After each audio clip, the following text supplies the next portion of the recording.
Galera, que é o Nathan falando e a gente vai apresentar esse trabalho sobre matéria degenerada. Os outros componentes do grupo são o Pedro e o Henrique. Bom, para começar, quando se está num regime quântico de partículas idênticas, num certo volume, se as partículas forem férmions, elas não vão poder ocupar os mesmos estados pelo princípio de exclusão de Pauli. Então, se a gente imagina um gás que é composto somente por férmions, à medida que a energia desse sistema vai sendo retirada e a temperatura vai indo a zero, é, o princípio de Pauli se torna cada vez mais importante nesse contexto. E o comportamento do sistema começa a diferir do comportamento que é esperado classicamente. Bom, o que ocorre é que nesse limite da temperatura tendendo a zero, todos os estados vão estar ocupados até um certo nível, que convenciona se chamar de, de energia de Fermi. Até essa energia, todos os estados vão estar ocupados. E acima dessa energia, nenhum estado vai estar ocupado. Bom, então vamos de início deduzir essa energia de Fermi. Bom, se a gente tem um sistema de férmions numa caixa, cada um deles vai ter um momento P igual a KH cortado pela relação de De Broglie. E a energia vai ser dada por E igual a P ao quadrado sobre 2M. M sendo a massa do Fermi. Se a gente vai para um limite em que T tende a zero, ocorre o que eu já falei no começo da apresentação. Todos os estados vão estar preenchidos até essa energia de Fermi. Para o Fermi que ocupar a energia, que estiver no estado de energia de Fermi, a energia vai ser dada por essa expressão aqui. Ou seja, kf ao quadrado, h cortado ao quadrado sobre 2m, onde o índice F é de Fermi. Bom, e como eu já disse, todos os estados de K menor que Kf vão estar preenchidos. Bom, se a gente tem esse gás de elétrons numa caixa de lados Lx, Ly e Lz de comprimento, a função de onda dos elétrons vai ter que ser periódica, ou seja, a psi de x, y, z vai ser igual a psi de x mais Lx, y e z.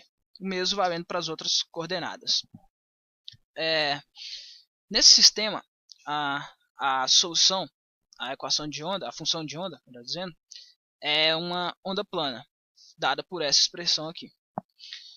Assim, se a gente impõe essa periodicidade pela forma da função de onda, a gente tem que, quando o argumento for x mais Lx, eu vou ter que isso tem de ser equivalente ao ter um argumento kx vezes x mais 2π nx, sendo n o inteiro, já que quando eu substituir essa parte da equação na minha psi, minha função de onda, eu vou obter a mesma psi que eu tinha quando o argumento era, ao invés de x mais Lx, somente x. Bom, dessa primeira expressão aqui, é direto obter essa expressão aqui. Ou seja, kx é igual a 2π sobre Lx, nx. Como eu já disse, nx pertencente aos inteiros. Inteiro. Bom, o mesmo vale para as outras coordenadas, claro. E daí a gente tira aqui que a energia de Fermi vai ser dada por essa expressão aqui. Ou seja, o h cortado ao quadrado, k ao quadrado. Aliás, a energia de Fermi não, a energia para um desses caras vai ser dada por isso aqui. Cada um desses férmions nessa caixa vai ser dada por isso. Onde o K só foi decomposto aqui em suas componentes. Bom, antes de continuar a dedução, gostaria que vamos voltar para essa esfera no espaço dos casos. Bom, o que a gente está interessado nessa parte da dedução é somar, já que cada trio de números quânticos nx, ny e nz vai corresponder a um elétron, uma daquelas ondas planas lá, na verdade dois, vocês vão ver depois por quê. A gente quer somar todos esses estados que estão dentro dessa esfera aqui até um certo kf. Bom, para isso a gente vai voltando à equação 5 aqui, nós podemos ver que quando Fx for muito grande, é uma boa aproximação tratar a variação de k como um dk, ou seja, a gente pode aproximar o número de estados entre um certo número de estados entre um certo n e o próximo nx por Fx dkx 2π sobre 2π. Bom, em geral, fazendo o mesmo para as outras coordenadas e multiplicando, a gente obtém isso aqui. Bom, como eu disse, o que a gente está interessado nessa parte da dedução é somar o número total de estados que está dentro dessa esfera até o raio kf.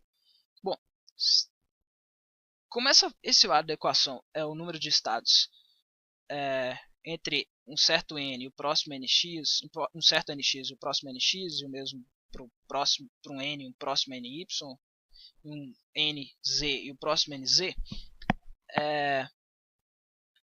se eu somo todos os estados desse lado, eu obtenho o número total de estados. Já se eu faço o mesmo desse lado, eu vou ter uma integral, já que eu tenho um elemento de volume aqui no espaço dos casos, e somando tudo isso, fazendo essa integração, eu vou ter o volume total da esfera de raio kf. Bom, sendo assim, eu vou ter o número total de férmions até a energia de Fermi vai ser essa expressão aqui, vezes 2, já que para cada trio de números quânticos nx, ny e nz, eu vou ter 2 elétrons ou 2 férmions em geral, devido ao spin desses caras. Bom, daí é só isolar o kf nessa equação e substituir na nossa primeira expressão para a energia de Fermi, essa expressão aqui para a energia, e a gente vai chegar ao que a gente queria, a energia de Fermi. Bom, a partir da energia de Fermi que a gente acabou de deduzir, a gente pode definir um critério para determinar o grau de degenerescência do gás, que no caso vai ser um gás de elétrons. Para isso a gente vai fazer a aproximação de que esse gás pode ser tratado como gás ideal e comparar a energia térmica média do elétron com a energia de Fermi. Então, se 3 meios de kT for menor do que a energia de Fermi, significa que o gás é degenerado, mas quanto menor for, mais degenerado é o gás. A gente faz uma manipulação algébrica aqui e define o lado direito da equação como D, utilizando Z sobre A como meio, e a gente chega que D é igual a 1,3 vezes 10 a 5 Kelvin por centímetro quadrado, gramas a menos 2 terços. E a gente chega finalmente no critério de degenerescência, em que a temperatura em Kelvin sobre a densidade do gás elevado a 2 terços tem que ser menor do que esse D que a gente definiu logo acima. A gente pode usar esse critério, inclusive, para mostrar que uma massa de gás, como por exemplo o Sol, não é degenerada. Então, e agora a gente vai falar de pressão de degenerescência, que é a parte mais importante dessas deduções, que é o que vai levar a várias aplicações interessantes. E para calcular essa pressão de degenerescência, a gente primeiro vai precisar calcular a energia total do gás. Então, para calcular a energia total do gás, a gente vai começar calculando a energia de um elétron, que já foi definida anteriormente. A energia de um elétron está aqui. E vamos definir o número de elétrons de uma casca esférica. Esse número de elétrons ele pode ser obtido derivando a equação 9, que é essa equação aqui. A gente deriva ela em relação a K e chega nesse resultado, onde V vai ser igual a Lx, Ly, Lz, que é as dimensões da caixa que a gente usou para definir a energia de Fermi. Bom, agora que a gente tem o número de elétrons em uma casca esférica e a energia de um elétron individual, a gente pode obter a energia total contida em uma casca esférica. É só multiplicar a energia de um elétron pelo número de elétrons na casca. A gente vai obter essa equação aqui. E integrando essa equação em K, a gente vai encontrar a energia total do gás, é uma integral bem simples, que é só um polinômio. E a gente fica com essa relação. E agora a gente pode derivar essa relação em relação a V para obter essa nova relação aqui. E ficar que dE total é igual a menos 2/3 da energia total dV sobre V. Então, como o sistema que está realizando trabalho, a diferencial de energia vai ser igual a menos a diferencial do trabalho. E por sua vez, a diferencial do trabalho vai ser igual à pressão vezes a diferencial do volume. Fazendo as substituições necessárias na equação aqui acima, a gente consegue mostrar que a pressão de degenerescência vai ser dada por isso aqui. Essa pressão ela é exclusivamente gerada pelo fato dos elétrons, no caso, não quererem se aproximar, devido ao princípio de Pauli. A pressão de degenerescência, ela aparece, por exemplo, na morte das estrelas, depois da supernova. Mas para a gente falar sobre isso, primeiro vamos falar sobre como que a estrela se mantém. Então, tem basicamente duas forças que mantêm a estrela em equilíbrio, que é a gravidade da própria matéria da estrela e a pressão de radiação. Então, a pressão de radiação é devida às fusões nucleares que acontecem na estrela.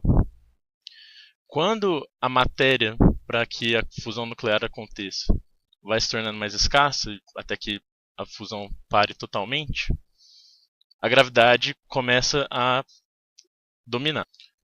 Nisso, a estrela começa a entrar em colapso, ou seja, ela começa a encolher, e com os férmions cada vez mais próximos, o princípio de exclusão de Pauli começa a se tornar relevante, né? Como a gravidade é responsável pelo colapso, então a massa da estrela tem papel fundamental no que vai acontecer com a estrela. Então, por exemplo, quando nós temos uma estrela de até 9 massas solares, a pressão de degenerescência dos elétrons ela é suficiente para frear os elétrons, para frear o colapso da estrela, né? Então, a pressão de degenerescência entra em equilíbrio, meio que entra no lugar da pressão de radiação, para contrapor a força gravitacional, né? Quando isso acontece, ocorre supernova, grande parte da matéria da estrela é ejetada para o espaço, e o que sobra é basicamente o núcleo da estrela, que é a anã branca, que é uma classe de estrelas que a massa é similar à do Sol, mas o tamanho é muito parecido com o da Terra. E o que é muito interessante sobre essas estrelas é o fato de que a massa e o volume são inversamente proporcionais. Por conta disso, a densidade de uma anã branca ela é muito elevada, ela é da ordem de 10 a 6 gramas por centímetro cúbico. Então, centímetro cúbico é ml, né? Então, 10 a 6 gramas é 1 tonelada. Então, 1 ml pesaria 1 tonelada de matéria de anã branca. Então, além disso, como a massa e o tamanho da estrela são muito importantes para determinar o valor da gravidade na superfície da estrela, o campo gravitacional de anãs brancas costuma ser muito intenso. Por exemplo, a Sirius B, que é uma das 10 estrelas conhecidas mais próximas à Terra, a aceleração da gravidade é de quase 5 milhões de metros por segundo, que seria 500 mil vezes mais forte que a da Terra. E, além disso, com essa gravidade e a matéria expelida pela supernova, muitas vezes os telescópios conseguem imagens de figuras como essa aqui do lado, que são nébulas planetárias, que a matéria da estrela que é ejetada continua sendo atraída pela anã branca, e a radiação da anã branca faz com que ela irradie nessas cores aí, formando uma figura muito bonita. Bom, agora vamos falar de estrela de nêutrons, e se preparem para muitas exclamações. Então, quando a massa da estrela que está prestes a morrer ela é de 8 a 25 massas solares, a pressão de degenerescência dos elétrons já não é mais o suficiente para conter a força gravitacional, porque a atração gravitacional é muito intensa. Então, nesse caso, os prótons e elétrons entram em colapso no núcleo e se tornam nêutrons. Então, a estrela de nêutrons ela é basicamente toda a matéria, prótons, elétrons e nêutrons se tornam nêutrons. Então, depois da supernova, o que resta é basicamente uma massa de nêutrons, tirando alguns prótons e elétrons na camada mais superficial, e a gente chama isso de estrela de nêutrons. O que acontece? Como não tem mais repulsão coulombiana, pois a maior parte da matéria é composta de nêutrons, então todo aquele espaço vazio que existia no átomo deixa de existir. Então a estrela de nêutrons ela é muito, muito densa. A densidade dela chega a 10 a 14 gramas por centímetro cúbico, que é a mesma do núcleo atômico. Então a densidade do núcleo atômico já é uma densidade muito absurda. Por conta dessa comparação, muitos artigos ou textos de internet que falam sobre estrela de nêutrons, eles chamam ela de núcleo gigante. Então uma estrela de nêutrons, em termos de dimensões, ela costuma ter a massa de 2 sóis, mas o raio dela é de aproximadamente 15 km, que seria mais ou menos a distância entre o Barreiro e a UFMG. Agora, uma estrela de nêutrons recém-formada, a temperatura pode chegar até 10 a 12 Kelvin, mas ela esfria muito rápido por causa da alta emissão de neutrinos, então ela estabiliza mais ou menos em 10 a 6 kelvins em alguns anos. Mesmo com essa temperatura menor, que ainda é bastante alta, a estrela de nêutrons costuma emitir a maior parte da luz dela em forma de raio-x. Então, com relação à rotação, ao período de rotação da estrela de nêutrons, o que acontece é que ela tem no começo, depois da supernova, mais ou menos a mesma velocidade angular da estrela. Então ela ainda é bastante lenta. Mas conforme o colapso vai acontecendo e a matéria vai se concentrando no meio, acontece mais ou menos aquele exemplo do patinador que fecha os braços para girar mais rápido, né? Então o raio diminuindo, o momento de inércia diminui e por conservação de momento angular, a velocidade angular aumenta e chega a valores incríveis. Por exemplo, uma estrela de nêutrons leva alguns milissegundos para dar uma volta completa. Com relação à gravidade na superfície, da mesma forma como acontece na anã branca, uma massa muito grande concentrada numa esfera de tamanho muito pequeno, então a gravidade atinge valores impressionantes. Uma estrela de nêutrons pode ter uma gravidade superficial da ordem de 10 a 12 metros por segundo ao quadrado. Então, se você solta um objeto a 1 metro da superfície, ela chegaria na superfície com 10 a 6 metros por segundo. O campo magnético de uma estrela de nêutrons talvez seja o que mais chama atenção e é o que é usado para detectar a estrela de nêutrons. Chega até 10 a 14 Gauss, ou seja, é 10 a 14 vezes o campo gravitacional da Terra. Existe uma classe específica de estrela de nêutrons que é chamada magnetar, que é quando o campo magnético é muito, muito elevado, que são os objetos mais magnéticos do universo enquanto eles existem. Só que eles são muito instáveis, porque a rotação é muito alta, massa muito alta, campo magnético muito alto. Então, costumam acontecer os starquakes, que são tipo terremotos de estrelas, digamos assim. E a liberação de energia acontece em forma de solar flares. Só que essa solar flare é de outro nível, né? Por exemplo, em dezembro de 2014, um dos telescópios da NASA estava fazendo um registro e, de repente, detectou uma forte fonte de radiação gama. E quando eles foram perceber o que tinha acontecido, tinha sido uma magnetar que tinha liberado uma dessas flares e ela estava a mais de meia galáxia de distância. E a intensidade dela foi tão grande que ionizou a superfície da atmosfera e é muito mais intensa do que qualquer flare que o Sol já liberou. Na verdade, a energia liberada nessa flare equivale à energia liberada do Sol em 150 mil anos. Então é isso. Esse foi o nosso trabalho, espero que vocês tenham gostado. Aqui estão as nossas referências, principalmente o livro do Carroll, muito bom, recomendo fortemente. E um agradecimento especial ao Emanuel, que ajudou a gente com as equações.